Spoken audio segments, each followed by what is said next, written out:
Para los compañeros presentes, José, Julio, Ariadna, Carlos Andrés, pues muchas gracias por su presencia en este encuentro sincrónico. Entonces, como les decía, antes de empezar a grabar, pues vamos a ver un poco, a profundizar mejor lo que ya habíamos leído la sesión anterior, lo que ya habíamos explicado, y vamos a ver el tema de Sandra Harding y los famosos conocimientos situados. Entonces, digamos que, em, ¿cómo iniciar esta clase? Y creo que es como a partir de una pregunta que es un poco tramposa, ¿no? Y es si alguna vez ustedes han visto, leído, escuchado algo donde tienen como una sensación de que esa persona que está hablando desde un lugar de que del cual no es el lugar en el que uno se encuentra. Entonces encontré em, un video de un difunto, porque pues desafortunadamente el personaje ya no está, y quiero como que escuchen y me cuenten cuál es su sensación escuchando a este personaje. Entonces voy a compartir con ustedes el video. Denme un segundito, por favor, a ver si me deja. A ver aquí. Dejar de compartir. Compartir. am, este. Entonces quiero compartir este video. Creo que alcanza a escucharse, compartir sonido también. El sonido.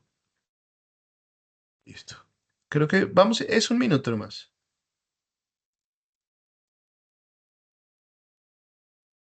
¿Están escuchando? No, señor. Ah, ok. Entonces espérenme a ver qué pasó. Ah, ya, es que no tiene audio. Un segundo.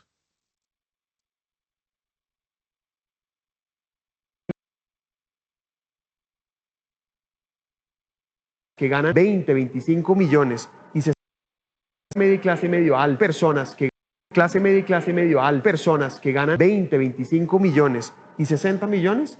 El congresista Miguel Uribe dio unas declaraciones que causaron polémica y argumentó que la reforma tributaria golpeará el bolsillo de los colombianos de clase media y no necesariamente afectará a los más ricos. Esta reforma tributaria, ¿quién va a golpear más duro? Clase media y clase medio al personas que ganan 20, 25 millones y 60 millones. Sin embargo, muchos cuestionaron las declaraciones. Vale, no es necesario ver más. Entonces, ¿qué sensación les da em, con estas declaraciones?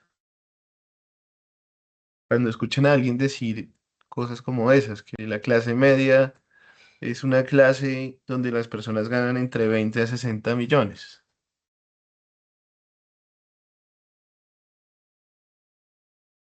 Pues un comentario ignorante frente a la realidad. ¿Ok?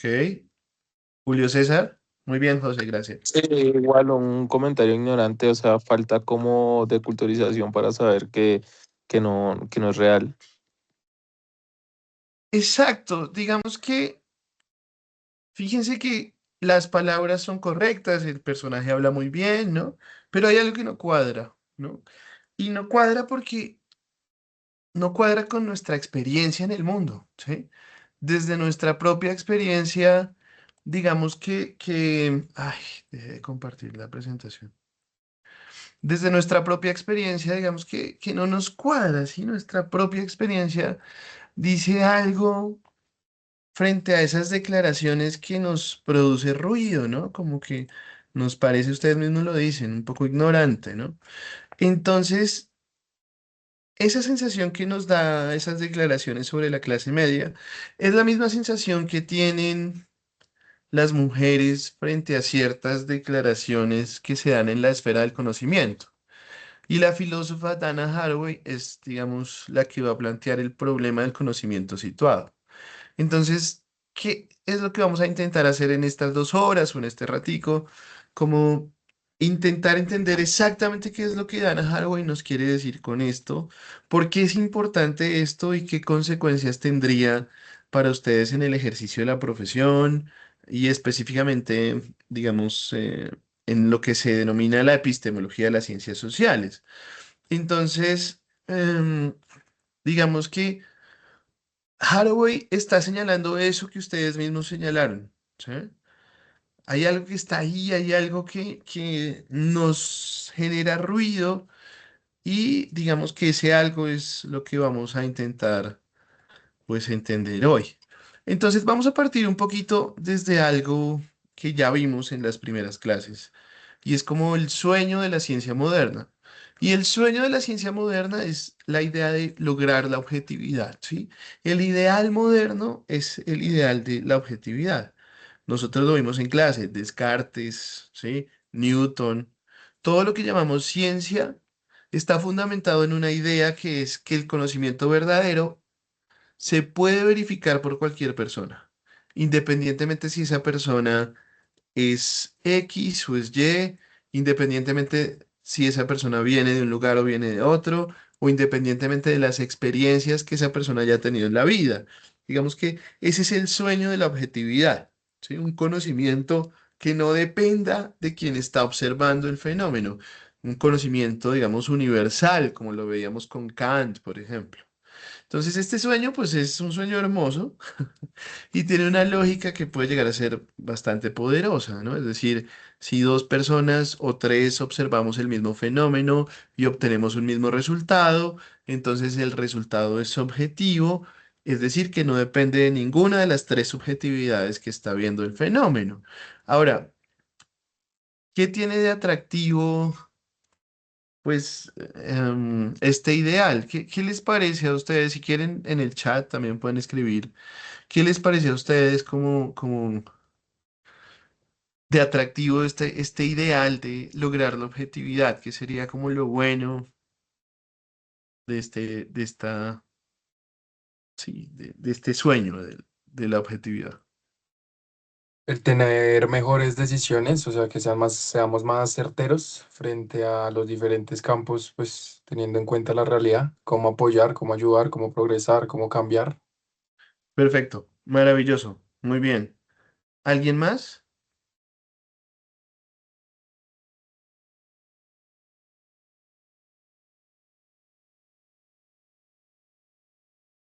Bueno, con lo que dijo José nos defendemos. Entonces, efectivamente, digamos que lo atractivo de esta idea es que uno podría pensar en que todo es verificable, ¿cierto? Y que en la medida en que es neutro, entonces podemos generar unas acciones sobre la realidad que no dependen de nuestra subjetividad, ni de nuestro pensamiento moral, ni de nuestras propias historias, digámoslo así.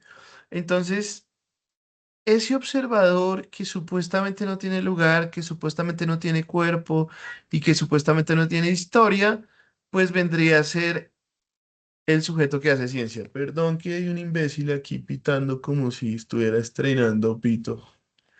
Bueno, entonces, digamos que em, ese observador que supuestamente no tiene lugar, que no tiene historia y que no tiene cuerpo, realmente no existe. En el mundo concreto, todo observador tiene un cuerpo. Es lo que nos pasa con el derecho, ¿sí? En el derecho se nos habla del legislador como si fuera un ente abstracto, ¿no?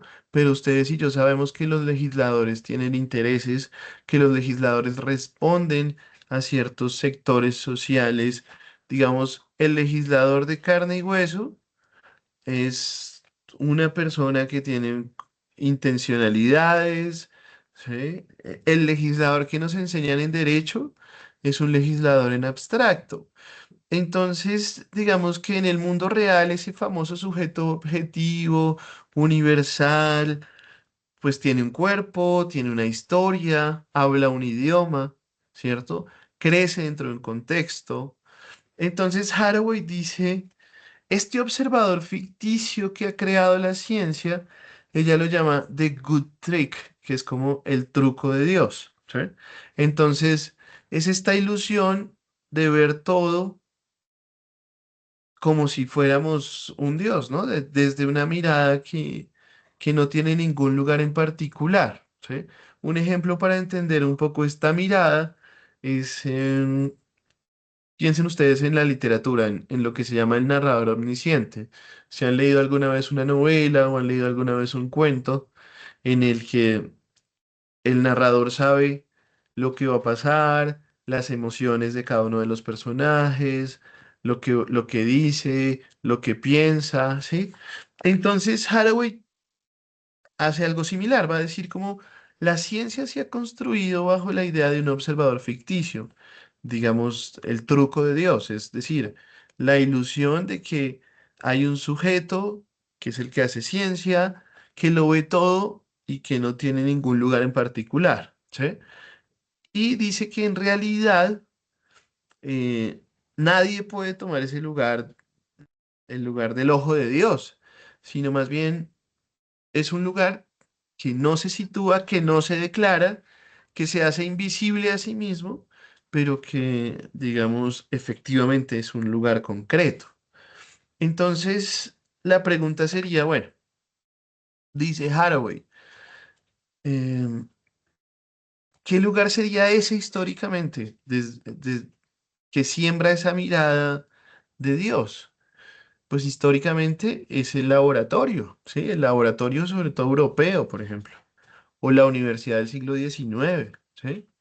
Donde el hombre blanco de clase media con acceso a instrumentos y a la ciencia es el observador que se presenta como Ulises en la Odisea con Polifemo, ¿sí? Es decir, se presenta como nadie en particular, como nadie, ¿cierto? Como cualquiera, digamos.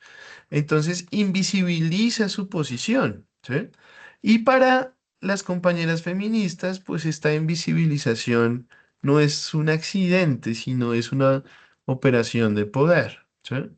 Entonces, ojo con esto, Haraway no nos está diciendo que la ciencia es mentira, ni nos está diciendo que todo es relativo y que todas las verdades son válidas y que todo vale.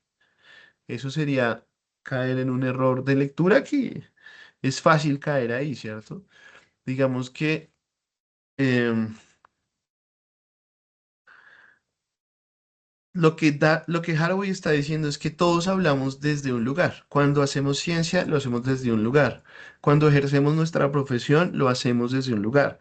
No es lo mismo ser un abogado, por ejemplo, blanco, hombre heterosexual, que ser un abogado LGBTI pobre o ser una abogada, ¿sí? El lugar de enunciación de cada uno de esos ejercicios profesionales pues son totalmente distintos, ¿sí? Ahora, ¿cuál sería, a propósito, digamos, de esta idea que algunos piensan que lo que dice Dana Haraway es que todo es relativo? ¿Cuál sería, digamos, como el argumento relativista? El argumento relativista es el que vivimos cotidianamente ustedes y yo, ¿sí? La idea de que todas las opiniones son válidas, la idea de que tu opinión es tan válida como la mía, ¿cierto? Entonces digamos que el relativismo disuelve la posibilidad del pensamiento crítico, porque si todo es válido, entonces, no puedo decir, por ejemplo, que la tortura que produce confesiones falsas es una violación de los derechos humanos, porque uno podría decir, pues la tortura si produce una confesión y salvo a 1000 personas, entonces no importa, es válida. Si yo digo que todo es relativo, entonces una sentencia que está fundamentada en estereotipos de género no tendría ningún inconveniente, ¿sí? Sería una sentencia correcta, porque pues todo punto de vista es válido, incluso el del machismo, ¿sí? O qué sé yo, digamos que esta idea de que todo vale dependiendo de la perspectiva, este relativismo en términos, digamos, de la construcción de las ciencias sociales, incluso de las ciencias duras, pues es absolutamente paralizante, ¿no? Porque entonces no se podría afirmar ninguna cosa. Ustedes y yo vivimos en una época en la que incluso el estatuto epistemológico de la ciencia se cuestiona por cualquier persona, ¿no? La idea de que no hay expertos, entonces la NASA nos está mintiendo, la Tierra en verdad es plana y todo lo que sucedió ahorita con el lanzamiento de Artemis 2 es una conspiración. Todas esas imágenes son falsas porque el cohete era de plástico, porque donde iban lo lanzaron a un desierto y desde ahí filmaron todo lo que pasó y se les notó cuando la Nutella flotó en el espacio, bueno, en fin, ¿sí? Ustedes, digamos, seguramente han escuchado un montón de esas cosas. Entonces, creo que vale la pena como leer esta frase que se encuentra en el documento que ustedes tenían que revisar para hoy. Y es que el relativismo y la totalización, dice Haraway, son dos formas del truco de Dios. Prometen una visión desde ningún lugar y desde todos los lugares por igual, lo que equivale a no responsabilizarse de ninguna. Entonces, fíjense que aquí hay como una cosa poderosa en esta frase, y es que tanto la persona que pretende ver todo objetivamente, como el que dice que todo es relativo, hacen lo mismo. ¿Qué? Escaparse de la responsabilidad de decir, yo miro desde aquí, yo hablo desde aquí, ¿sí? Decir que hay un aquí, pues trae consecuencias. Entonces, ¿qué significa que el conocimiento, pues está situado? ¿Sí? ¿Qué significa ese concepto de standing point? ¿Sí? O digamos, em, como el punto de vista. ¿Sí? Entonces, digamos que la tesis más o menos es la siguiente. Todo conocimiento, y aquí estamos hablando de ciencia, desde nuestra disciplina incluso, se produce desde una posición. ¿Sí?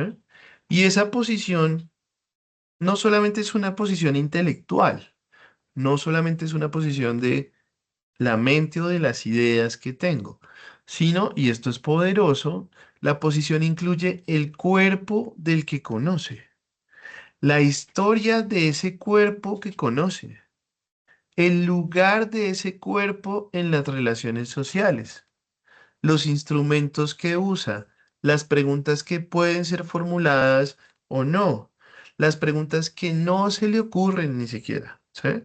Entonces, todos estamos en alguna posición en esa estructura, ¿sí?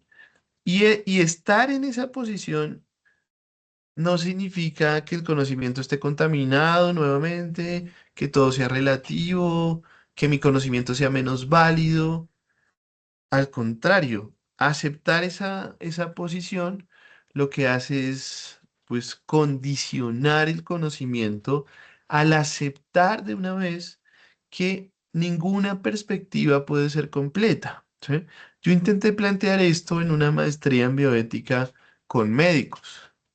Yo creo que si esos personajes hubieran tenido piedras, me la hubieran podido lanzar, ¿sí?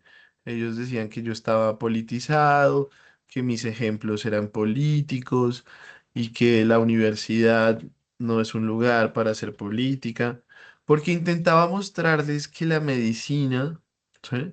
Era un lugar que se había construido desde el cuerpo del hombre como si fuera el cuerpo universal, sin tener en cuenta las diferenciaciones con el cuerpo femenino, ¿no?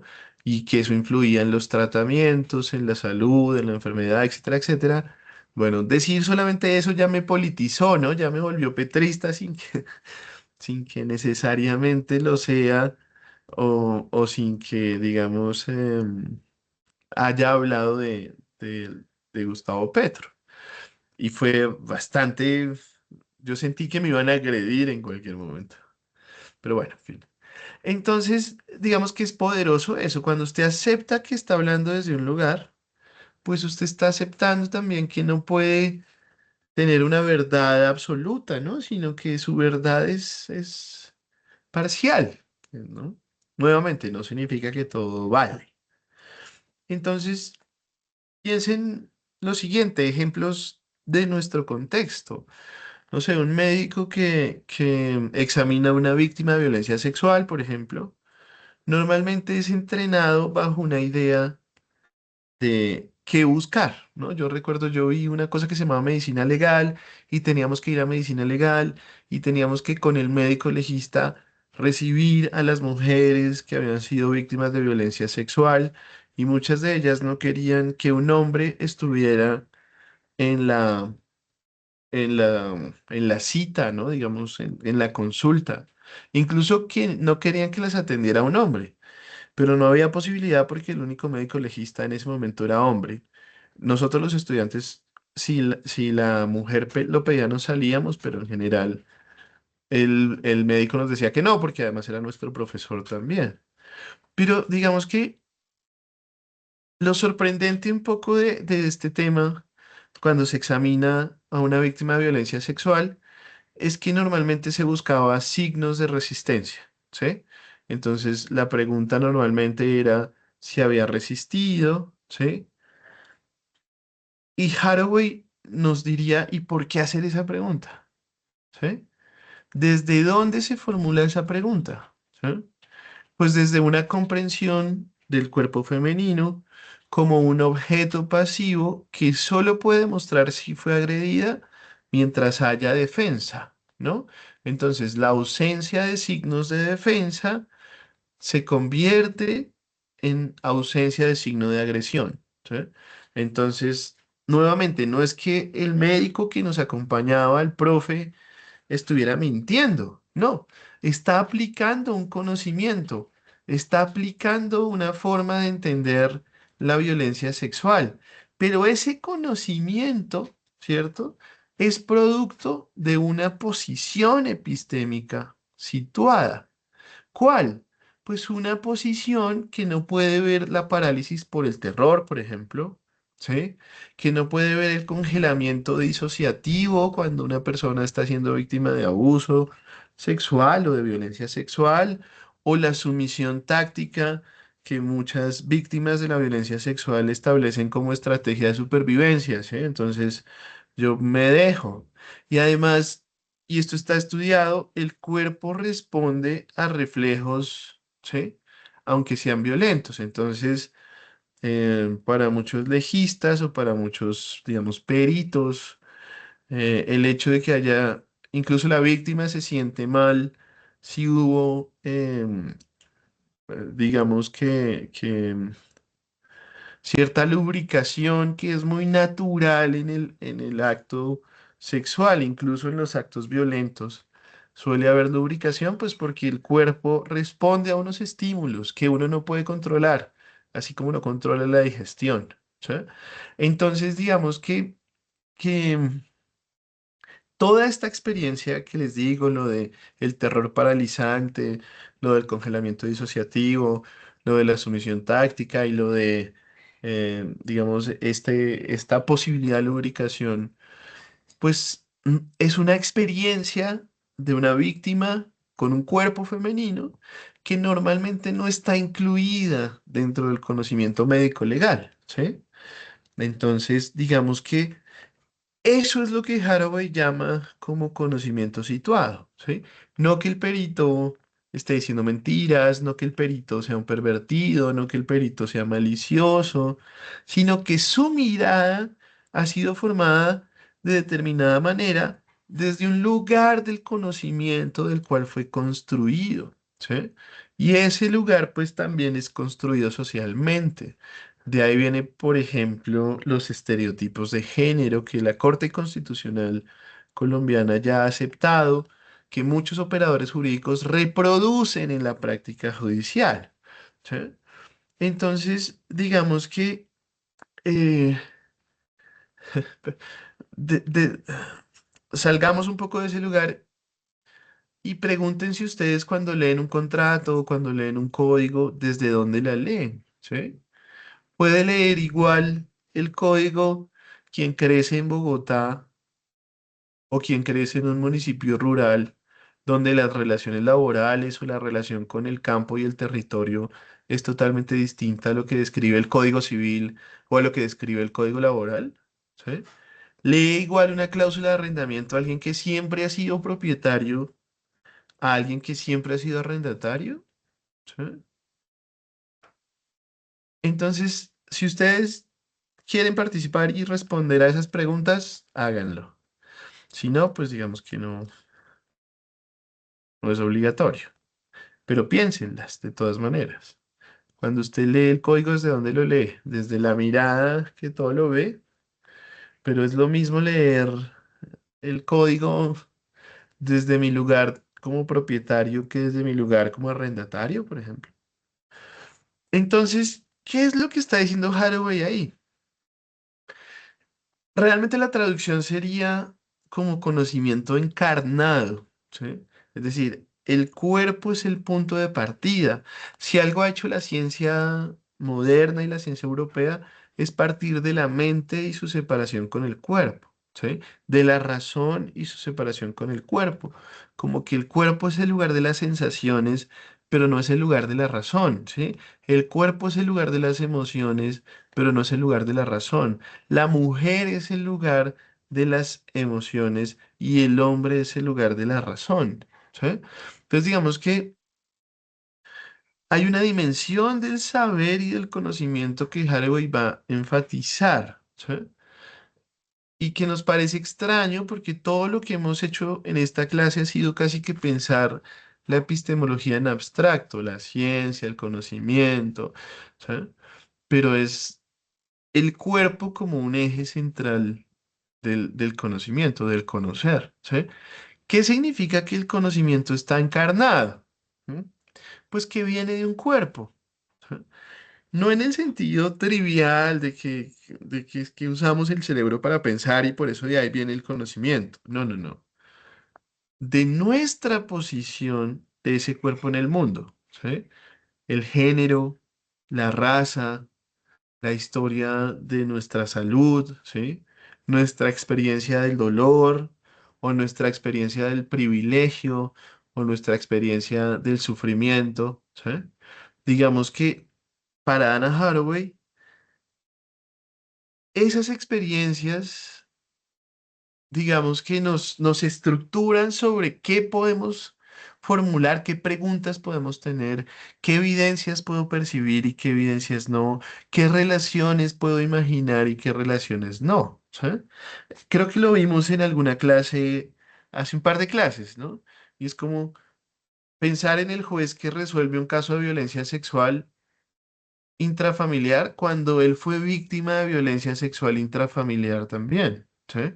Digamos que si esa persona no ha vivido en contextos de violencia intrafamiliar, en contextos de dependencia económica, pues digamos que ese juez no tendrá la misma experiencia de alguien que sí, ¿sí?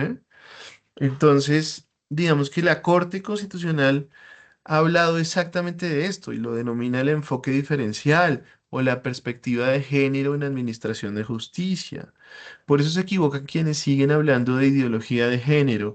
La ideología de género fue inventada en los años 90, ¿sí? Es un concepto que viene del Vaticano y de sectores conservadores, de sociólogos conservadores, de filósofos conservadores, que dicen que la ideología de género es esta idea que quiere convertir a nuestros niños y niñas en homosexuales, ¿sí? En términos generales sería como una suerte de engaño contra la naturaleza que Dios nos dio, hombre con hombre, digo, hombre con cuerpo masculino, mujer con cuerpo femenino. Esto ya desde hace rato, pues está no solamente puesto en duda, sino mandado a recoger. Es decir, claramente hoy se sabe que el género es una perspectiva, ¿sí? Y que no es una ideología, no es un engaño, no es nada de esto que nuevamente los sectores conservadores quieren hacernos creer y que resucitan cada tanto esta idea de que la ideología de género quiere cambiar a nuestros niños, ¿no? La perspectiva de género, incluso la justicia ha reconocido que la administración de justicia, es decir, los jueces, deben aplicarla en sus fallos. Entonces no es una opción nuevamente, no es una ideología, sino es el reconocimiento de que el cuerpo del juez condiciona lo que puede ver o no ver en el cuerpo de quien pide justicia, ¿sí? Entonces muchos jueces desestimaban casos de violencia sexual porque las mujeres iban vestidas de determinada forma, ¿sí? Entonces, no, si iba vestida, los propios jueces, digamos, porque nuevamente el derecho no tiene una protección especial frente a estos estereotipos de género, ¿sí? Entonces, digamos que Haraway va un poquito más lejos, va a decir como que los instrumentos también son extensiones del cuerpo. El microscopio no es neutral, el formulario de una denuncia tampoco lo es, la base de datos tampoco es neutral. Todos fueron diseñados por alguien, por un cuerpo, desde algún lugar, para percibir ciertas cosas y para dejar de percibir otras. Nuevamente, la postura de Haraway no es el relativismo, no es el todo vale, sino que, ojo con esto, lo que plantea Haraway es la parcialidad. Es decir, solo la visión parcial, dice Haraway, nos promete una visión objetiva. Y uno dice, pero ¿cómo así? ¿Eso no sería contradictorio? ¿Cómo así que la parcialidad es la condición de posibilidad de la objetividad? Y la respuesta que da Haraway es bien poderosa.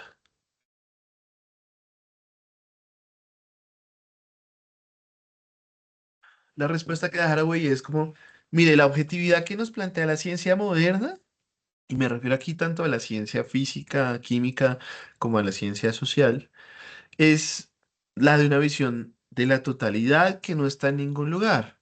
Pero esta visión, digamos, realmente es una ilusión, porque pertenece a una visión particular que simplemente se invisibiliza, ¿cierto?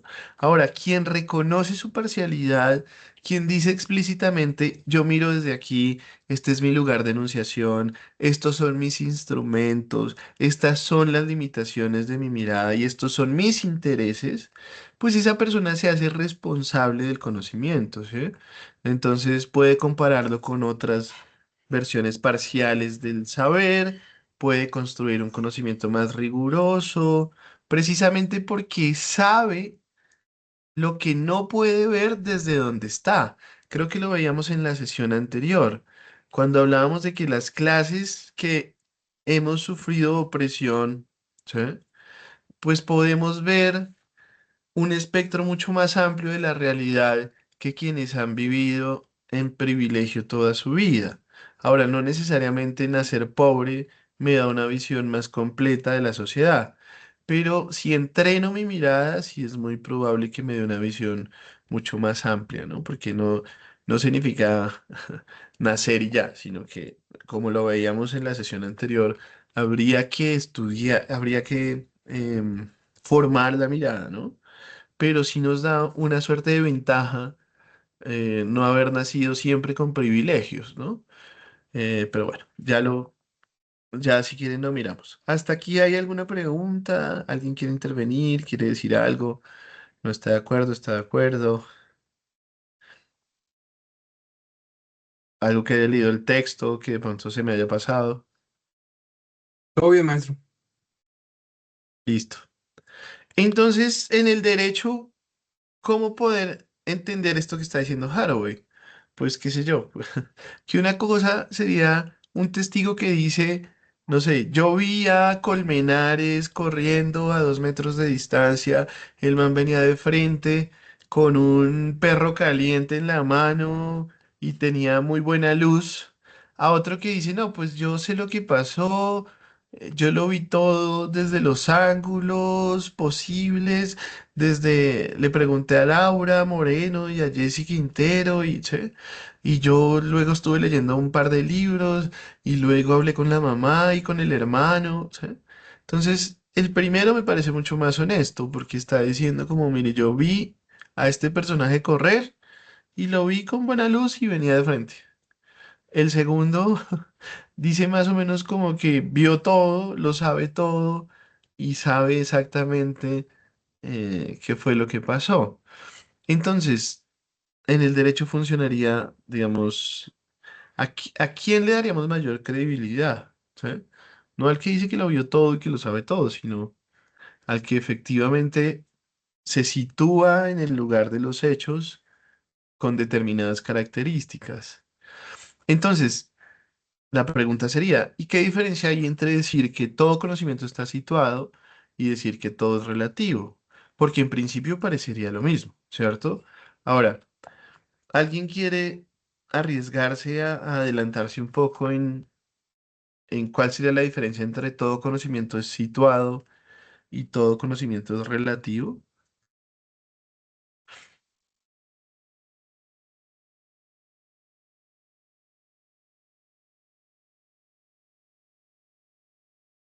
No se preocupen, lo hago yo. Entonces, digamos que desde el derecho sería como la diferencia entre un testigo que dice mis testimonios tienen límites y otro testigo que diga todos los testimonios son válidos. Digamos que el conocimiento situado no dice que todas las posiciones, todos los lugares de enunciación son iguales, ¿no? Lo que dice es que todas las posiciones o todos los lugares de enunciación son parciales y algunas posiciones tienen acceso a aspectos de la realidad que otras posiciones no pueden ver. ¿Sí? Entonces, esto no es relativismo, no es que todo valga. Es más bien reconocer que nuestra realidad es muchísimo más compleja que solo nuestra perspectiva individual. Y por eso necesitamos de múltiples perspectivas situadas, de múltiples perspectivas que se hagan responsables del conocimiento y no solo una perspectiva que pretenda ser total, que yo creo que muchos jueces y muchos funcionarios públicos tienen esta perspectiva de la totalidad, ¿no? Como de una suerte de divinidad que deja por fuera los cuerpos, que deja por fuera los abogados y abogadas, por ejemplo, que no entienden que detrás de cada proceso, detrás de cada caso, hay un drama humano, ¿sí? Sino que para el abogado se trata de ganar o perder el caso o de ganar o perder plata, de cuáles son mis honorarios, ¿sí? Se abstraen absolutamente de esa posición en la que se encuentran los clientes. Por ejemplo, esos abogados que solo hablan en lenguaje enredado. Ayer estaba con mi compañera revisando la sentencia de un juez. Ella no es abogada para nada, ella se dedica a la cultura, eh, baila, bueno, en fin, es una dura en aspectos más corporales. Y leíamos la sentencia y ella no entendía un carajo, ¿sí? Y me decía, ¿y qué está tratando de decir ahí? Que el abduido y que el acúon y que el acúem, ¿sí? Bueno, yo trataba de traducirle, no, no sé si lo hice bien, creo que sí, pero digamos que eso le pasa a los jueces y a los abogados, ¿no? Se abstraen tanto que no entienden que las sentencias son para gente del común. Entonces, esta sentencia beneficiaba a mi compañera, pero ella estaba muy asustada porque entendió todo lo contrario, ¿sí? Porque desde el lenguaje común, pues ella quedó como loca, digamos, en el sentido de no entiendo qué dice ahí y yo creo que es que perdí. Y decía, pues no, que había ganado el caso. Nuevamente, creo que los abogados y las abogadas y los jueces se ubican en ese lugar donde pretenden ser absolutamente objetivos, pero además se distancian de la experiencia de los clientes, de los abogados, de los usuarios, de las personas de carne y hueso, ¿no? Entonces yo espero que por lo menos con que se queden con esto de la clase Yo soy feliz cuando ustedes sean funcionarios públicos y entiendan que detrás de cada memorial o de cada sentencia hay un drama humano y que ojalá ustedes puedan comunicarle a personas que no manejan el lenguaje jurídico sus decisiones, ¿sí? Eso sería ideal, eso sería la construcción de democracia. Con que ustedes se queden con ese pedacito de esta clase y en algún futuro lo puedan aplicar, yo soy el man más feliz del mundo. Ya el resto, bueno, no importa. Que vimos una clase ahí de epistemología con Patarroyo, una mamera, pero me quedó un poco esta idea. Entonces, digamos que, em, ¿cuál sería la implicación para el derecho y para las ciencias sociales, ¿sí? De estas ideas, ¿no? Sí, de esto que estamos diciendo. Entonces, digamos que la implicación para el derecho, pues, perdón, la implicación para las ciencias sociales y para el derecho es que el investigador siempre hace parte del fenómeno que estudia, nunca está por fuera, ¿sí? Cuando ustedes vayan a hacer su trabajo de grado sobre el acceso a la justicia de comunidades campesinas, ustedes no son unos observadores neutrales que miran las realidades de afuera. Ustedes son sujetos con una historia, con un capital cultural, con un capital simbólico, con una posición de clase, y eso les va a permitir abrir ciertas conversaciones o cerrar otras conversaciones, que las personas les hablen de determinada manera o de otra, ¿sí? Entonces, esta relación entre la comunidad y el investigador, pues no es transparente, sino que estaría mediada por su lugar de enunciación, ¿sí? Entonces, imagínense que, a propósito que estamos ahorita cerca del 1 de mayo, imagínense que ustedes tienen que hacer una entrevista a un trabajador informal sobre cuáles son las condiciones laborales, ¿no? Y ustedes van vestidos de falda, tacones, corbatas y son hombres, ¿cierto? Ropa absolutamente formal, con grabadora, se identifican con el carnet de la universidad. Mire, yo soy abogado de la UCC, el profe Patarroyo me puso una tarea, a ver si usted me puede ayudar. Eso le va a generar que esa persona le dé determinadas respuestas. Pero si usted va en un contexto diferente, con otra disposición, con otra vestimenta incluso, es posible que esa misma persona les dé respuestas totalmente distintas. No porque en un caso el entrevistado sea mentiroso y en el otro caso no, sino porque la situación del encuentro mismo y esa situación incluye su posición como investigadores o entrevistadores, lo que sea, condicionan lo que la otra persona va a decir o lo que la otra persona no va a decir. Nuevamente, esto no significa que la investigación sea imposible. Significa que, digamos, hay que hacer lo que el artículo que tenían ustedes para leer hoy denomina la reflexividad, ¿no? Que es explicitar la posición desde donde estoy hablando, ¿sí? Como parte del método mismo de mi investigación. Ahora, la segunda implicación tiene que ver con el derecho en particular y tiene consecuencias sobre ustedes cómo van a pensar el ejercicio de su profesión. Porque si el conocimiento siempre es situado, ¿sí? ¿Cómo construyo la verdad jurídica, ¿no? La verdad procesal? Entonces, digamos que, nuevamente, Haraway nos diría como que la objetividad no es una propiedad que tenemos los sujetos, sino que es el resultado de un proceso que es capaz de confrontar diversos lugares de enunciación, diversas perspectivas. Entonces, una sentencia no es más objetiva porque ustedes como jueces o juezas sean imparciales en el sentido de no tener posición, sino más bien porque el proceso que produce la sentencia, las pruebas, la contradicción, los alegatos, los testimonios, se han sometido a múltiples perspectivas que se tensionan durante todo ese proceso, ¿sí?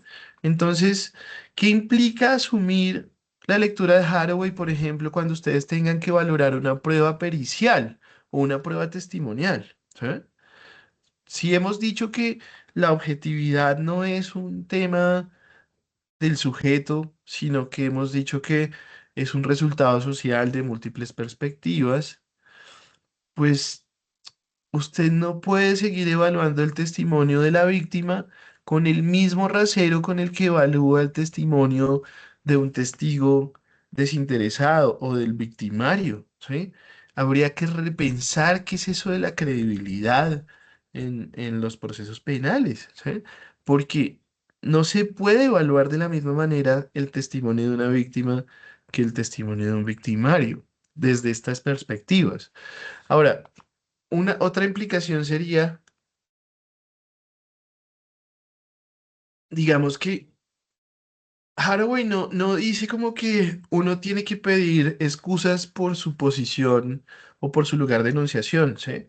Digamos, no, pues qué pena por haber nacido hombre y tener pene, y qué pena por haber sido mujer y tener vagina, y qué pena por tener privilegios y haber nacido en el estrato 5. Eso no es lo que está diciendo Haraway. Lo que está diciendo es que se declare cuál es el lugar, que se analice ese lugar de enunciación, que se haga parte del proceso de producción del conocimiento, ¿sí? Entonces, ella va a llamar a esto la responsabilidad posicional. Es decir, para una abogada, cuando construye un argumento, cuando interpreta una norma, cuando propone una teoría del caso, lo está haciendo desde un lugar. Y ese lugar tiene intereses, tiene puntos ciegos, tiene cosas que puede ver y cosas que no. Entonces, hacer explícito ese lugar no es una debilidad argumentativa, sino es como una suerte de hacer mucho más sólido el argumento, ¿sí? Porque anticipa cuáles son las limitaciones. Ahora, yo les dejé como algunos videos por ahí em, que están al final del curso, ¿sí? Em, para lo que vamos a hacer en la próxima sesión, pero digamos que hasta aquí, ¿cómo van? ¿Qué tendrían para decir?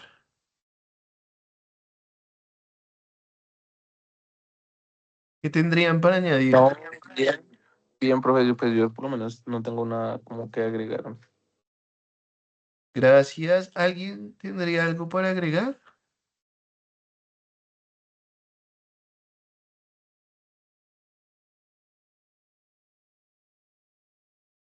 ¿Leyeron? Tal vez no, parece. ¿Alguien quiere decir algo de las lecturas?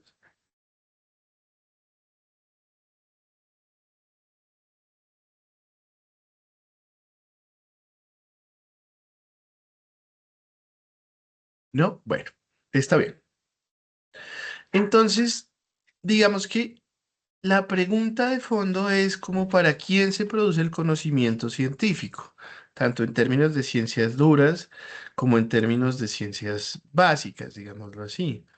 Entonces, pues, em, la pregunta que se hace Haraway es si pueden las mujeres, la que está en la diapositiva, pueden las mujeres y otros grupos marginados hacer mejor ciencia por su lugar de enunciación. Nuevamente, no ciencia más objetiva ni ciencia más subjetiva, sino una ciencia, digamos, entre comillas, aquí está mal, no menos parcial, sino más parcial, que tenga como varios lugares de enunciación, varios espacios de enunciación. Entonces, recuerden un poco lo que veíamos hace un par de clases, la idea de los paradigmas, ¿no? El positivismo, la teoría crítica, el constructivismo, ¿sí?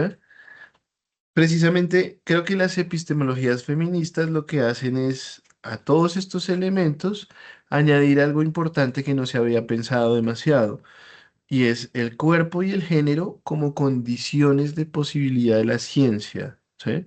Digamos que eso había quedado siempre rezagado porque para la teoría crítica era más bien una cuestión política, una cuestión de clase. Para el positivismo era la posibilidad de alcanzar la objetividad y la neutralidad. Para el constructivismo, pues la idea de que el conocimiento es construido, es dialógico, pero em, digamos que, digamos que para las feministas, sobre todo las que se dedican como a la epistemología em, feminista, pues es distinto, ¿no? Es decir, la ciencia moderna siempre ha pretendido como hablar desde ningún lugar, ¿sí? ¿Y cuál es ese ningún lugar? Pues el privilegio, ¿sí? Entonces, digamos que el sujeto privilegiado en esta historia es normalmente un sujeto masculino, blanco, heterosexual, cristiano, ¿sí? Y ese es finalmente el problema de fondo, no, no que la ciencia sea mentira, no que la ciencia nos engañe, no que el derecho sea una farsa, aunque un poco sí, digo, no que el derecho sea una farsa, sino que el observador que se presentaba como soy la visión universal, pues tiene un rostro específico, también es un lugar de enunciación cualquiera. ¿Eh?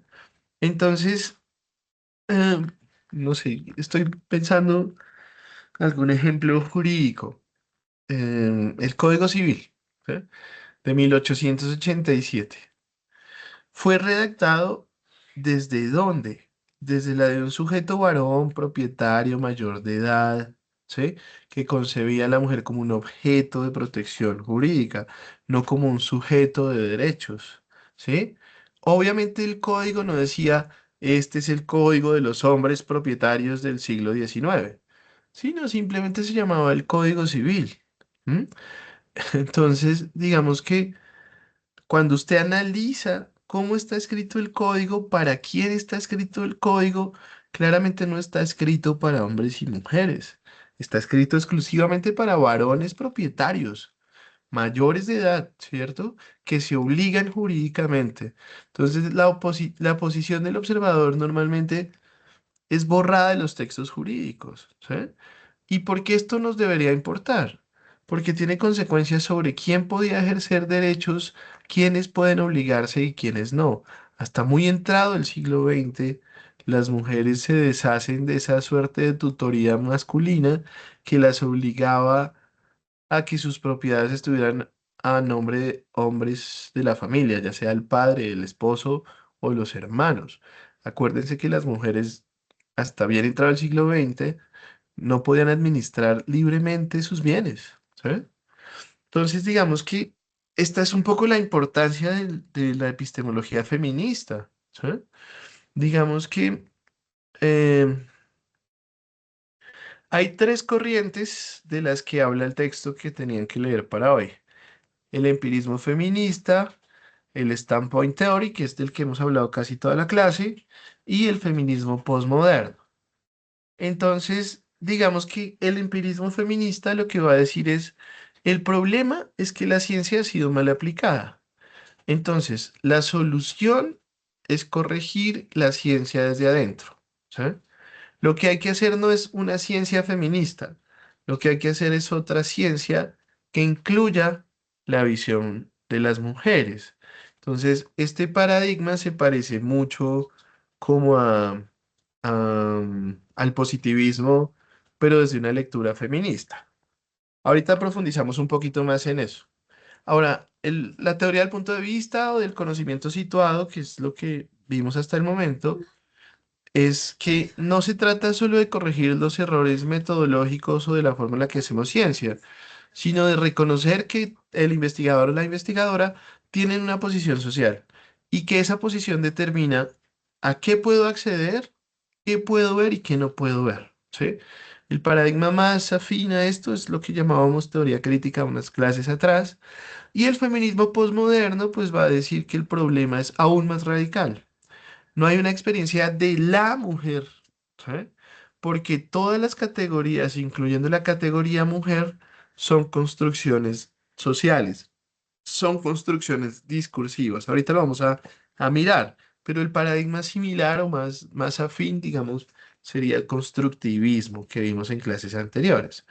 Entonces, em, primera corriente, el empirismo feminista. ¿Qué es lo que va a decir el empirismo feminista? Digamos que la tesis central es que no hay que rechazar la ciencia ni los métodos de la ciencia, ¿sí? Es decir, el experimento controlado, el método científico, la verificación empírica, no son herramientas del patriarcado, ¿no? Lo que dice es que estos métodos han sido mal aplicados. El sesgo no está en la metodología, sino en quienes aplican la metodología y en las preguntas que se formulan. Entonces, lo que hay que hacer es corregir esos sesgos para lograr una ciencia más objetiva. Digamos que este empirismo feminista cree en la objetividad, pero no en el sentido digamos que lo estamos viendo o que lo estábamos viendo hace un momento, sino en el sentido clásico de objetividad, ¿sí? Entonces, digamos que el ejemplo que más se cita y que yo les hablé en la sesión anterior es el ejemplo de las enfermedades cardiovasculares, específicamente la del infarto del miocardio.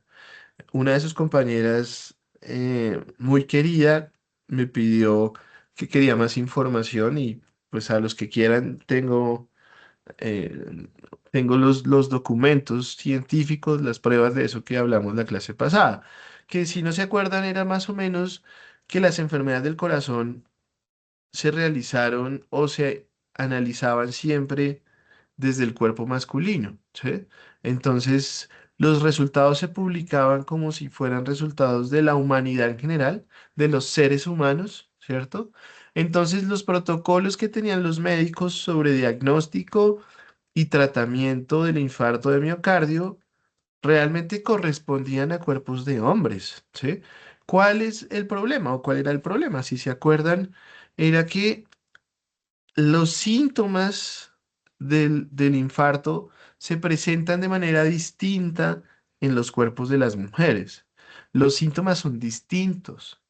¿Se acuerdan? Las señales de alerta son distintas. Entonces, los médicos que fueron entrenados con la idea de que el cuerpo masculino era el cuerpo universal, pues no identificaban esos síntomas como señales de alerta cuando una mujer iba a la consulta y les decía, es que tengo angustia, es que tengo sudoración fría, porque no tenían, em, digamos, ese dolor que supuestamente da en el lado izquierdo y que se expande hacia el brazo, ¿sí? Entonces, pues los médicos no estaban entrenados en los otros síntomas. Nuevamente, para este punto de vista de la epistemología del feminismo empírico, no es que los investigadores fueran machistas, heteropatriarcales o que la ciencia sea mala ciencia, sino que fue una ciencia que hizo sus preguntas desde el cuerpo masculino y presentó los resultados como si fueran universales. ¿Qué es lo que hay que hacer para el empirismo feminista? Incluir pues los cuerpos femeninos, ¿cierto? Que se corrijan los protocolos, que se corrija la forma de establecer los diagnósticos y esto generará una ciencia más objetiva. Entonces, digamos que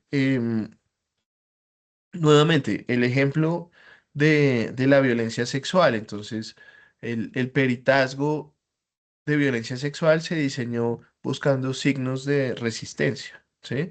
Si hay laceraciones, si hay hematomas, qué sé yo, pero la investigación contemporánea en cómo reacciona un cuerpo a la violencia sexual no es de lucha, sino al contrario, es de parálisis disociativa. Si uno se disocia de la realidad, o la sumisión táctica o el congelamiento, ¿sí? Y esas respuestas no dejan huellas en ningún lugar. Digamos que si el perito está entrenado solo para buscar huellas físicas de resistencia y no puede verlas, no es porque ese perito sea negligente, dirá esta escuela, sino porque el instrumento con el que se le enseñó a identificar la violencia sexual tiene un punto ciego estructural. Entonces, el empirismo feminista lo que dice es que hay que rediseñar el instrumento, ¿sí?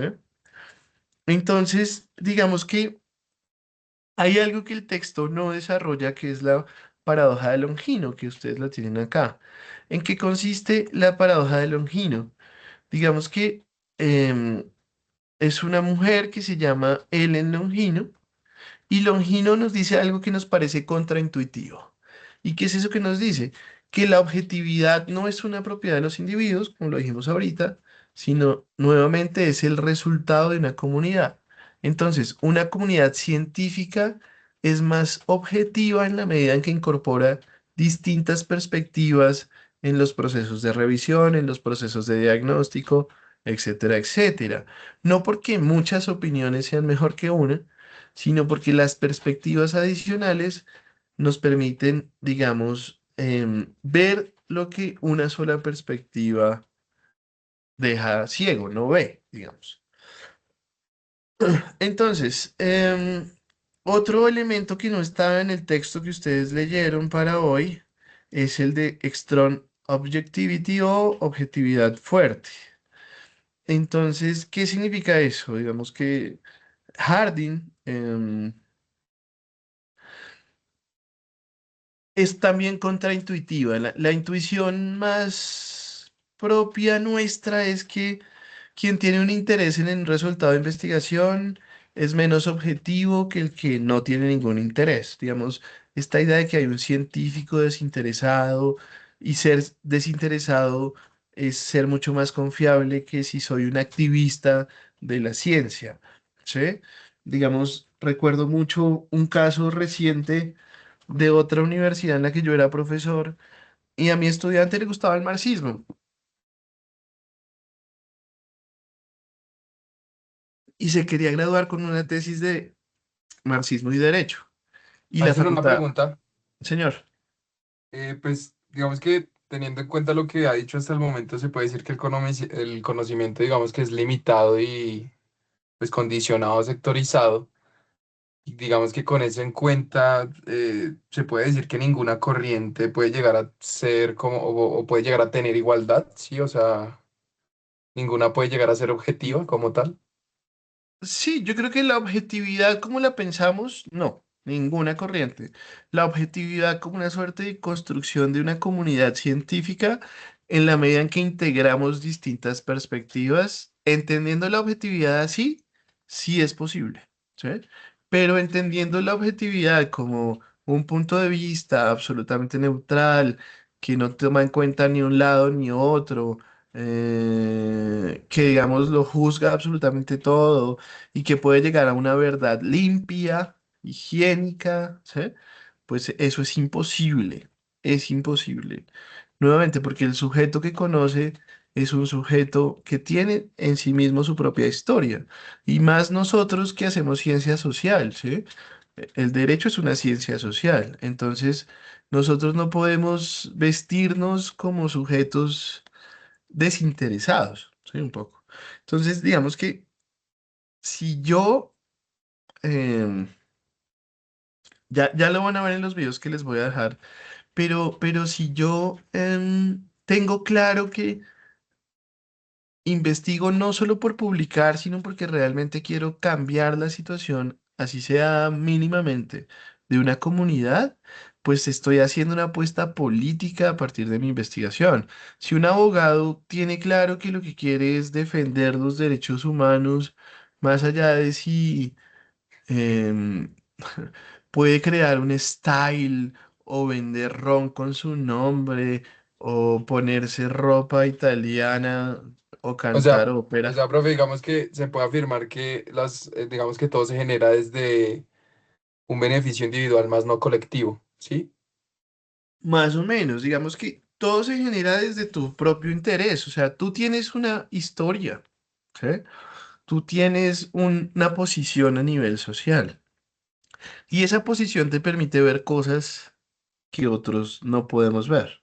Ahora, si tú juntas tu perspectiva con la mía, por ejemplo, pues eso nos daría una realidad distinta. Y si la juntamos con, por ejemplo, una perspectiva de nuestra compañera Yajaira, pues eso nos daría una perspectiva que tú y yo como cuerpos masculinos no tenemos, ¿sí? Entonces, por ejemplo, es un absurdo que 9 magistrados hombres decidan, por darte un ejemplo cualquiera, no es el caso de Colombia, pero que el aborto está prohibido. ¿Sí? Nuestros cuerpos masculinos, ¿cómo van a tomar una decisión sobre el cuerpo de las mujeres? ¿Sí? Hay, digamos, una experiencia imposible. Ahora, ¿cómo subsanamos esto desde las epistemologías feministas? Pues claramente lo subsanamos como desde nuestra, uniendo esa perspectiva que nos hace falta, ¿sí? Entonces, necesitaríamos magistradas o necesitaríamos la perspectiva feminista, ¿sí? Denme un segundito, por favor, que es que preciso me timbraron acá.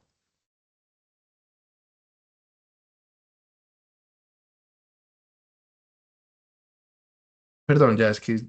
Entonces, digamos que esa pregunta no es como un individualismo metodológico, sino es más reconocer que tú tienes un lugar, una historia, una clase, una raza, ¿sabes? Yo también, pero nuestra perspectiva es pues la de cuerpos masculinos, ¿sí? Ahora, nuestra experiencia en el mundo nunca, nunca va a ser igual a la experiencia de Yajaira, por ejemplo, que tiene un cuerpo femenino, o de Ariadna, ¿sí? Entonces, ¿cómo lograr la objetividad? Nuevamente, es una construcción comunitaria. Entonces tendríamos que incluir la perspectiva de Yajaira, que nos va a decir cosas que nuestra perspectiva tiene un punto ciego, ¿sí? Por ejemplo, el tema de la endometriosis, del dolor, digamos, que muchas mujeres sufren cuando llega la menstruación, que es incapacitante. Hermano, para un cuerpo masculino, ese dolor es inentendible. Nosotros no tenemos acceso a ese dolor. Pero la mayoría de nuestros legisladores, hombres, consideraron que digamos, que ese elemento era una suerte de excusa de las mujeres para no trabajar, ¿sí?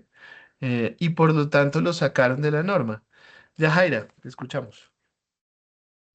En ese mismo sentido, también se podría hablar de cómo algunas legisladoras mujeres también eh, son creadas o son puestas desde el punto de vista también desde el machismo y cómo la formación que han tenido en su vida las ha puesto en esa misma medida y que por más que sean mujeres, eh,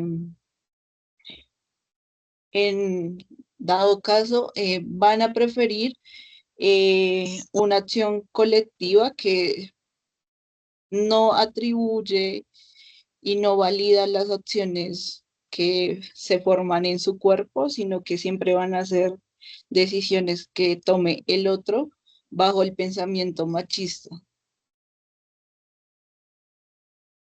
Sí, de acuerdo. Digamos que nuevamente el lugar de un cuerpo femenino atravesado por la clase, ¿sí? Por la raza, o sea, no es lo mismo ser Paloma Valencia, porque Paloma Valencia tuvo todos los privilegios, viene de una familia absolutamente rica, tuvo la posibilidad de estudiar en los mejores colegios, en la mejor universidad, ¿cierto? Ella, digamos que tendría un punto ciego frente a la pobreza, frente a la experiencia misma de la pobreza o de la exclusión o de la discriminación. Ella no tuvo que vivir esos, esas experiencias en su vida, ¿sí? Entonces, el hecho de que ese cuerpo femenino llegue a ser presidente no significa que eso haya sido o sea una ventaja para todas las mujeres, como es el debate que se ha dado esta semana y la semana pasada. Que un sector, digamos, decía que no importa que sea una mujer conservadora, lo que dice Yajaira, ¿no? Conservadora, racista, clasista, mientras sea un cuerpo femenino el que está ahí, es una victoria del feminismo. Y las feministas han dicho todo lo contrario, como no, no, no, espere, ¿qué cuerpo está ahí? ¿Sí? ¿Cuál es el lugar de enunciación de ese cuerpo femenino? No es el cuerpo de la liberación femenina, no es el cuerpo de las mujeres oprimidas, ¿no? Entonces, digamos que fíjense que incluso dentro de los cuerpos femeninos, pues hay distintos lugares de enunciación. Y creo que el ejemplo de esta señora Valencia o de Lucía Ramírez, Marta Lucía Ramírez, creo que es un ejemplo que sirve, ¿no? Su lugar de enunciación no es el de las mujeres oprimidas, ¿no? Entonces el hecho de que estos cuerpos lleguen a espacios de poder, pues poco o nada significa para las mujeres oprimidas si estas otras mujeres reproducen la lógica del patriarcado, ¿no? Pero no sé si estoy en lo correcto o no, Yajaira, se me dirá si la malinterpreté. No, sí, es así. Pues también, digamos que hablando de la endometriosis, una de las mujeres que votó en contra de los días de incapacidad para las mujeres fue Ángela Ramírez, esa señora. Eh, y pues nada, o sea, se ponen desde la posición de poder que tienen en el momento, pero sin tomar en cuenta también los otros valores que tienen alrededor y desde su mismo cuerpo. Digamos que Ángela en muchas ocasiones también se ha determinado como feminista, pero pues a veces toma decisiones que son cero feministas. Y en cuanto a lo de Paloma, es un debate que se está dando de mujer vota mujer y que muchas mujeres en este momento están diciendo mujer vota mujer. Y el hashtag ahora que utiliza Paloma es mujer vota mujer, pero exactamente los campos de enunciación son diversos y son problemáticos y son entendidos de maneras distintas y De acuerdo, convenientes.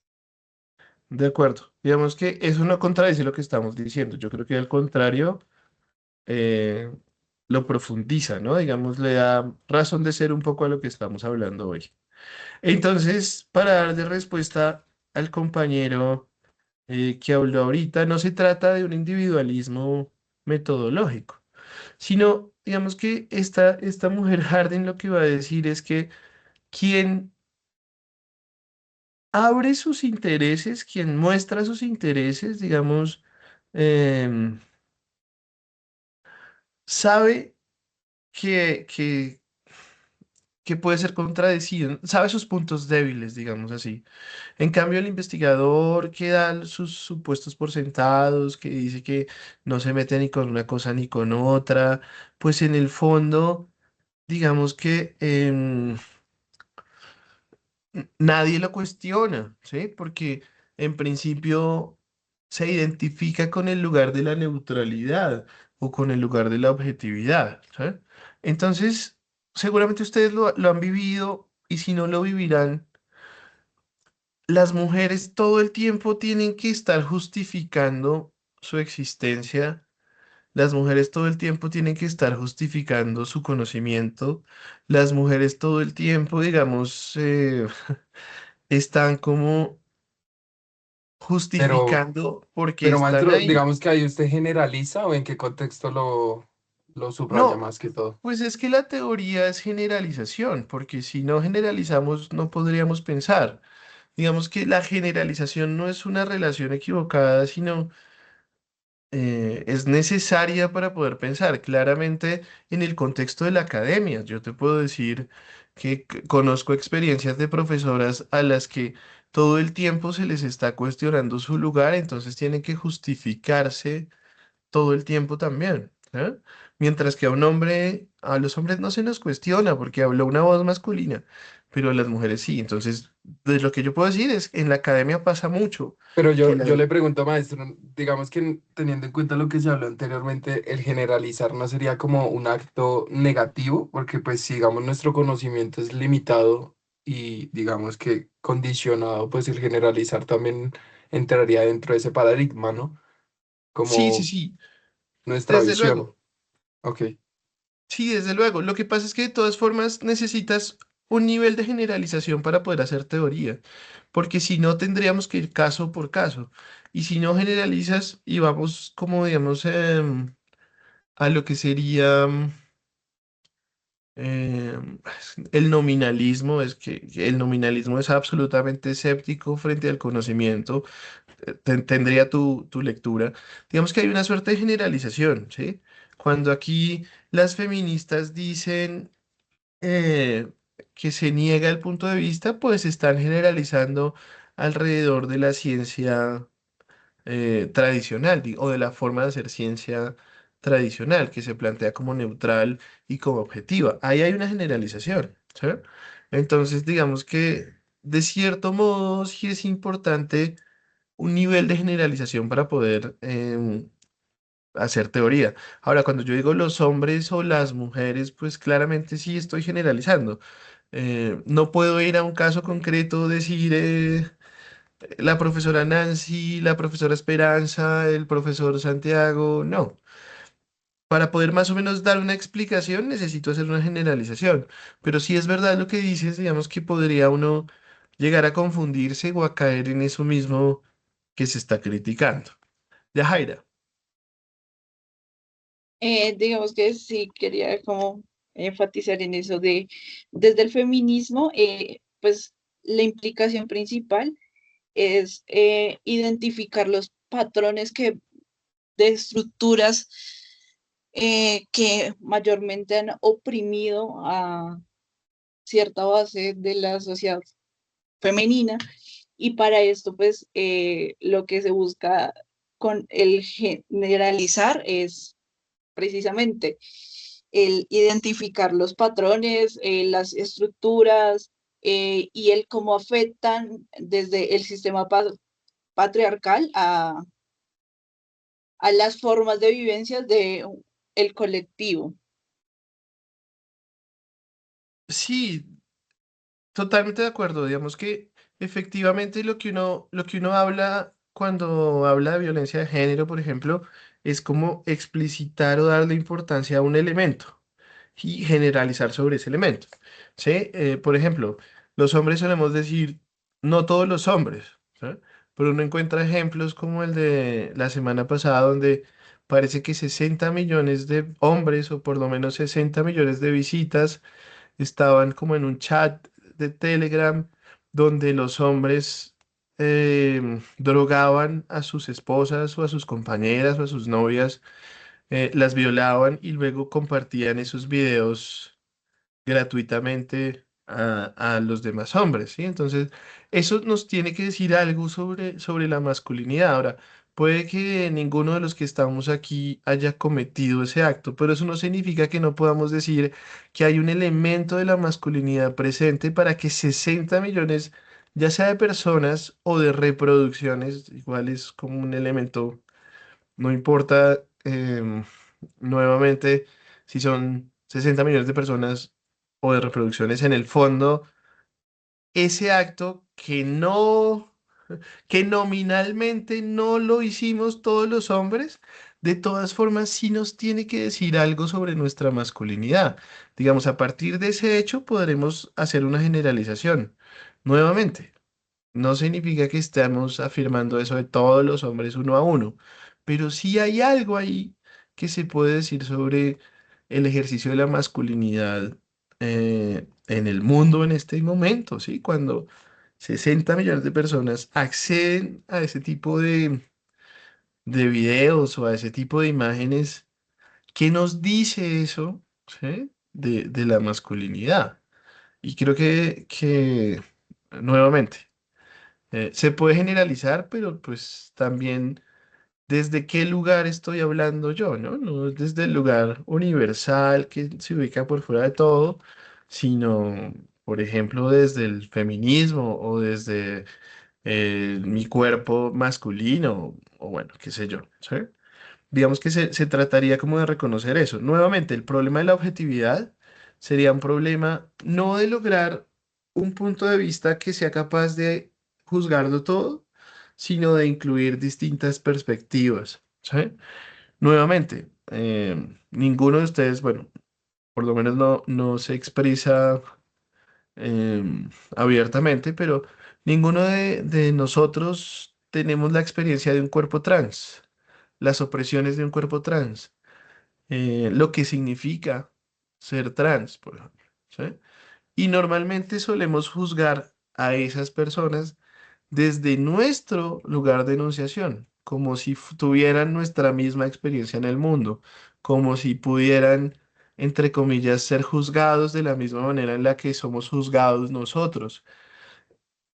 Y eso, pues, desde las epistemologías feministas, pues no es tan cierto, ¿sí? No hay un lugar neutral, objetivo, desde el cual juzgar todas las conductas o todas las acciones, sino que esa perspectiva, si la incluimos dentro del derecho, pues implica un derecho mucho más objetivo, ¿sí?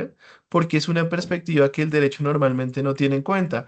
¿Y por qué no tiene en cuenta? Porque el derecho es en general heteropatriarcal o heteronormativo, es decir, las relaciones que establece el derecho son de la heterosexualidad. Normalmente hasta hace muy poco, ya te doy la palabra, José, hasta hace muy poco la familia es vista o era vista como hombre y mujer. Eso ha venido cambiando. ¿Sí? ¿Por qué? Pues porque la perspectiva de esas otras formas de familia, pues hacen que el derecho sea mucho más garantista y mucho más complejo y mucho más completo. José o José. Pues maestro, digamos que como para estar alineados, ¿tú tomas la masculinidad como un tema meramente biológico o más como una construcción social, digamos? Yo creo que las dos. No puede uno Las decir que dos. que simplemente la masculinidad es un tema biológico y que simplemente la masculinidad es un tema social. Yo creo que la masculinidad está atravesada por los dos elementos. ¿Sí? Hay una forma de performar lo masculino que sería como una forma hegemónica de performar lo masculino. Pero eso no significa que no podamos crear o inventar otras formas de masculinidad. ¿Sí? Digamos, hay una forma hegemónica que es la del lo masculino como lo fuerte, ¿no? Entre comillas, lo racional, que se vincula a determinados incluso usos y costumbres, formas de vestir, colores en la vestimenta, ¿sí? Formas de actuar, formas de moverse, ¿sí? Hay una masculinidad muy ligada a lo social. Ninguna masculinidad es totalmente biológica y ninguna masculinidad es totalmente cultural. Creo que se cruzan las dos.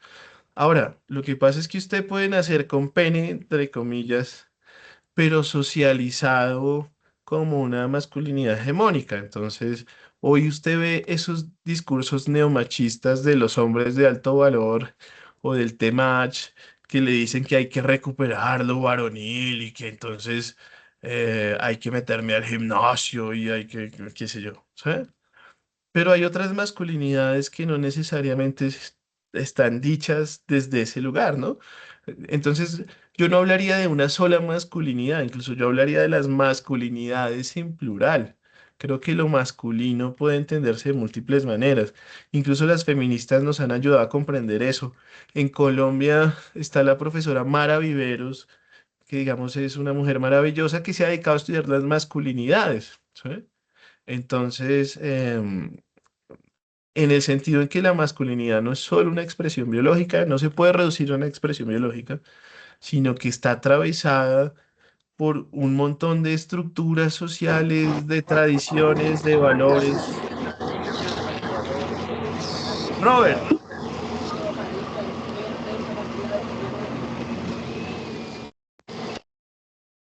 bueno, creo que se le activó el celular. Entonces, yo hablo de masculinidades más bien, ¿sí? Incluso de muchas formas de performar lo masculino. En este momento no, pero yo a veces me pinto las uñas. Eso me hace menos masculino, ¿sí? Digamos que yo lo mencionaba más que todo, profe, es con el ejemplo que usted dio de los 60 millones de personas que vieron ese contenido, digamos que pues fuera de, sí, pues sí, como malo, negativo, llamémoslo. Pues yo siento que eso más que algo que tenga que ver con la masculinidad, pues siento que es algo más como de un tema de educación, ¿no? O sea, algo más como allegado a la conciencia, al progreso, al estudio, más no creo que tenga que ver con el sexo. Sí, bueno, no sé, pues es como más que afirmar, quiero es preguntar cómo lo ve su merced en ese ámbito. Pues yo lo veo más como una suerte de modelo, de modelo cultural, ¿sí? Digamos, hay un modelo cultural dominante que impone una forma de ser hombre. Y ese modelo es el que está caracterizado por la fuerza, ¿cierto? Por la heteronormatividad, que significa es que veo la heterosexualidad como la norma, como lo normal, y todo lo que se salga de eso, entonces es anormal. Fíjate que nosotros como cuerpos masculinos son muy pocos los lugares sociales donde tenemos permiso de expresar cariño. No sé usted, pero yo raramente le digo a un amigo que lo amo porque se siente uno como extraño, ¿sí? ¿Y eso por qué? Porque hemos sido construidos bajo esa idea de que el amor solo se le expresa, entre comillas, a la mujer y a mi pareja o a mi mamá, ¿sí? Por eso a los papás a veces les cuesta tanto, sobre todo, usted es muy joven, pero mi papá difícilmente me va a decir que me ama. Eso creo que jamás va a pasar. Claro, él tiene otras maneras de expresarlas, pero precisamente por ese elemento cultural me refiero, ¿sí? Hay un modelo cultural dominante y los hombres, en el fondo, y esto tal vez te va a, por lo menos a cuestionar, o bueno, no sé, ojalá no te moleste. Pero la idea es que los hombres tenemos una cultura entre nosotros muy homoerótica, ¿sí? Nosotros, digamos, hablamos de la virilidad, pero los hombres normalmente solamente adoramos, somos fanáticos de otros hombres, ¿no? Messi, Cristiano Ronaldo, cantantes de rock, hombres en su gran mayoría, o cantantes de música popular. Tú nunca escuchas a un hombre decir, yo soy fan de Beyoncé, o tengo todos los discos de, no sé, de Ana Gabriel, ¿no? Inmediatamente un hombre dice eso, es como, porque hay una construcción cultural, además que es bastante homoerótica, es decir, ¿dónde los hombres pueden celebrar? En el fútbol. Y entonces en el fútbol son cuerpos o masculinos que se echan uno encima del otro, ¿no? Que se besan, que se abrazan. ¿Dónde los hombres pueden celebrar? En la borrachera. Por eso los hombres borrachos se abrazan, se besan, se tocan, se molestan en el juego, ¿no? Porque en otros espacios sociales, si usted hace lo que hace cuando está borracho, es inmediatamente juzgado, ¿no? No se le permite expresar un afecto abierto. Entonces, a lo que me refiero es que esos actos, como lo que sucede en el fútbol, como lo que sucede, digamos, en el metal, ¿no? Que son manes en pantalones de cuero y todos malotes, y otros manes así, ¡ay! Con el cabello largo, adorando a esos personajes que están ahí tocando la guitarra. Eso es absolutamente homoerótico, ¿sí? Digamos que además son espacios también homofóbicos, pero paradójicamente son espacios donde los hombres se expresan afecto, ¿sí? Por eso los hombres son los que más se suicidan, por ejemplo. ¿Por qué? Porque es muy difícil que los hombres expresemos afecto en espacios públicos con otros hombres, pues porque socialmente no se corresponde al modelo de lo que se espera de ser masculino, ¿sí? Entonces, frente al caso que te estaba contando de los 60 millones o de los 60 views, creo que sí habla sobre la masculinidad, por lo menos la hegemónica, sobre ese modelo que implica reprimir las emociones, sobre ese modelo que implica que un hombre es aquel que domina a las mujeres y que además domina a otros hombres, ¿sí? Digamos, en este modelo hegemónico, los hombres son vistos como líderes, ¿cierto? Que controlan a las mujeres y que controlan a otros hombres. Se valora el que uno sea duro, fuerte, ¿no? Que no exprese sentimientos. Se valora la agresividad, ¿no? O que uno asuma riesgos, porque entre más riesgos asuma es más varón, ¿sí? Entonces, qué sé yo, va uno en la moto y lo cierra uno un carro, entonces de una vez a pelear, sí, absolutamente agresivo. Em, y normalmente en este modelo masculino hegemónico, es decir, como mayoritario, siempre hay un rechazo constante a todo lo que se considera femenino. Se nos enseña desde pequeños que una forma de insultar a otro hombre es feminizarlo, ¿no? Entonces, marica, niña, le gustan otros hombres, ¿eh? Hay una concepción que no es tan explícita, pero que está en nuestros actos, ¿sí? Es simbólica de creer que lo femenino es inferior. O sea, nosotros decimos que amamos a nuestra madre y que protegemos a nuestra novia y no sé qué, pero si me dicen marica o si me dicen mujercita o me dicen niñita, lo siento como un insulto, ¿sí? Lo siento como que se me ha hecho menos. Y eso nos tiene que decir algo. Lo que te repito, esos actos tienen que decir algo sobre lo que es la masculinidad. Entonces, es un poco lo que yo decía sobre el tema de los videos. Eso, y que 60 millones, sí, puede que no sean todos, ¿sabes? Pero tiene que decir algo sobre la masculinidad, bueno, por lo menos la masculinidad hegemónica, ¿sí? Entonces, la masculinidad hegemónica te exige ser exitoso, te exige ser competitivo, te exige ser proveedor. ¿Y qué pasa con los que no cabemos en ese modelo? Porque es que la masculinidad, digamos, este modelo hegemónico, y perdón que terminé hablando de otra cosa, pues tiene impactos, ¿sí? En la salud, pues fomenta el estrés, fomenta conductas de riesgo, genera depresión, ansiedad, violencia, ¿sí? En la sociedad, pues violencia de género, feminicidios, sobrecarga de cuidado para las mujeres. Por ejemplo, nosotros nos burlamos mucho de las, ¿cómo es? De las mujeres, bueno, que son abandonadas por su pareja, pero este país es un país de hombres abandonadores y de eso nadie se burla, ¿no? Del hombre que abandona o que tiene tres o cuatro familias, de eso poco se habla más de la mamá luchona que quiere aprovecharse del pobre hombre soltero y vienen estos nuevos discursos machistas a decir... No te metas con una mujer con hijos porque es una mujer de poco valor. No hay que buscar mujeres de alto valor. Eso es machismo, eso es la reproducción del modelo hegemónico de la masculinidad. ¿Sí? Entonces, digamos que la masculinidad no es algo que dependa de que yo tenga pene o no. ¿Por qué? Porque la masculinidad se aprende.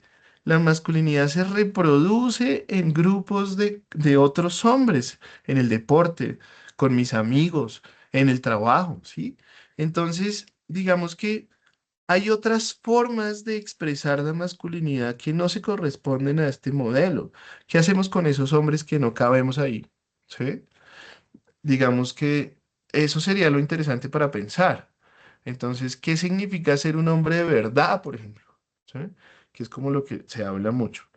Entonces, creo que eso es como lo que deberíamos empezar a pensar, sobre todo para las generaciones que vienen. ¿Sí? Nosotros ya estamos jodidos. Pero cuando te decía, mira qué hay en ese gesto de hombres que duermen a sus mujeres, las drogan, las violan y luego comparten esas imágenes. ¿Qué dice ese gesto sobre la masculinidad? Porque es que no son mujeres que drogan a los hombres para violarlos y luego presentar ellas esas imágenes. Es al contrario. ¿Qué dice eso de ser hombre? Que, que ser hombre es un ejercicio de dominación, ¿sí? Es un ejercicio de poder. ¿Ah? En el fondo es la masculinidad hegemónica funcionando. ¿Mm? Nuevamente, más allá de que yo haya o no haya compartido los videos, ¿sí? O haya o no haya participado del grupo, eso no me salva. Digamos que precisamente de lo que se trata es de poder analizar ese gesto que me dice, ¿no? Em, de lo que significa ser hombre en un mundo como hoy, ¿sí? Ese gesto que me dice de cómo los hombres ven a las mujeres, por ejemplo, ¿sí? Puede que no me diga nada, bueno, maravilloso. Habrá, digamos, a otras personas que sí nos dice mucho, ¿no? Pero nuevamente, tu lugar de enunciación, tu lugar en la estructura social, te permitirá ver o no ver ciertas cosas, ¿sí? Digamos que eso dependerá de si uno está dispuesto a dejar sus privilegios a un lado o no. Bueno, creo que por hoy vamos a dejar hasta acá. Yo creo que hemos avanzado bastante. Entonces, como veo que no muchos leyeron el texto, lo que vamos a hacer es leer el texto, ¿sí? Yo les voy a dejar unos videitos, están acá, miren. Les voy a dejar esto. El conocimiento situado, filosofía y feminismo. Cada entrevista, video máximo, cada video dura 10 minutos. Eso lo Desafíos dejas por el investigativos. campo, ¿sí, maestro? Sí, sí, yo lo dejo en el campus. Entonces, la idea, ¿cuál es? Aquí se entrega viernes, pero no. lo vamos a trabajar el próximo miércoles en clase. Traducción de esto, mejor dicho. El próximo miércoles no hay sesión, no hay encuentro sincrónico. Van a tener ese espacio para camellar en los videos y en esas 4 preguntas que están ahí, incluso para leer. Y lo que vamos a hacer en 15 días, o sea, el próximo 6 de mayo, es encontrarnos para socializar, ¿sí? Los que puedan estar, los que puedan conectarse. Si no, no se preocupen, yo dejo un espacio para que ustedes suban el documento. Y pues no, me parece tan chévere lo que José trajo hoy a discusión y lo que trajo Yajaira, que creo que podemos cambiar un poquito el siguiente tema para hablar de masculinidades. Me parece que es un tema interesante, a ver si hay algo en relación con la epistemología, aunque pues claramente sí está la masculinidad hegemónica. Les agradezco un montón por estar presentes hoy. Ojalá eh, les cuestionen algo la clase de hoy o les haya generado una pregunta, ya alguna, ya con eso soy feliz. Y pues nada, gracias a José por participar, a Julio, gracias a Yajaira por estar y pues a Robert también por estar presente. Muchas gracias y nos encontramos entonces en 15 días. ¿Listo? Vale, maestro. Adelante, Listo, adelante en la gracias, profe. lectura, que yo creo que eso les sirve. Adelante en la lectura. Si no la hicieron, aprovechen estos 15 días para hacerla. ¿Listo? Vale, maestro. Maestro, yo te puedo hacer una pregunta fuera de la clase, eso es más de argumentación, Claro que sí. rapidita. Profe, es que, ¿será que yo la próxima clase te podría presentar pues no sé si tú ya la hiciste, si ya la hiciste, pues no, todo bien.